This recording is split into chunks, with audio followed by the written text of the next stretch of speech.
है। हिंदुस्तान हमसे 5 या 6 गुना ज़्यादा पॉपुलेशन है, वो 150 बिलियन के ऊपर एक्सपोर्ट करता है।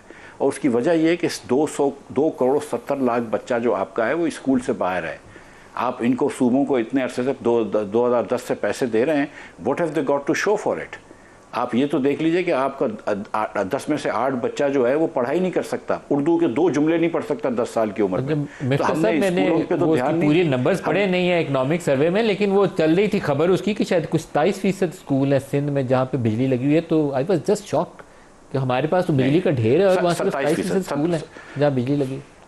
सर ये तरजीहात की बात है ना, तरजीहात की बात है।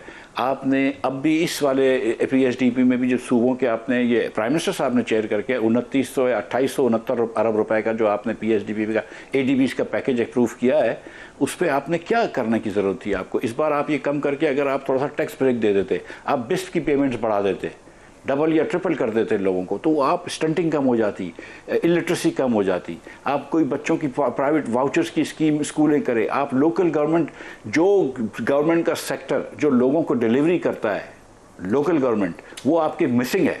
आपकी 3 पार्टियां जो हैं वो तीनों जमहूरी पार्टियां सपोजिटली, पीटीआई, पीपल्स पार्टी और मुस्लिम लीग, ये तीनों हुकूमतों में कहीं नहीं देते। पंजाब के अंदर तो सारे का सारा पावर जो है वो चीफ मिनिस्टर साहबा ने सलब कर लिया है। सिंध के अंदर और केपी के अंदर कोई लोकल गवर्नमेंट का कॉन्सेप्ट नहीं है। सो द थिंग इज कि ये मतलब इजारादारी हमने सेट कर दी हैं। हमको सूबों की बाउंड्री भी चेंज नहीं करनी है, हमको लोकल गवर्नमेंट भी नहीं करना है, हमको पैसों का ज़िया भी करना है, सूबों को टैक्स भी जमा नहीं करना है। वफाक ने रिलीफ देनी है आधे % की, और उसके बाद सिर्फ खाली बैंकारी के ऊपर एक आप कैश विड्रॉ करेंगे तो 1000 रुपये, पहले लाख रुपए 600 रुपये लगते थे, अब 1000 रुपये लग रहे हैं। अपने अपने खर्चे बढ़ा लेने हैं, आपने हुकूमत के खर्चे बढ़ा लेने हैं, पीएचडीपी बढ़ा लेने हैं, एमएनएस एमपीएस के प्रोजेक्ट्स कर देने। तो सर इसी से मुल्क गरीब रहता है।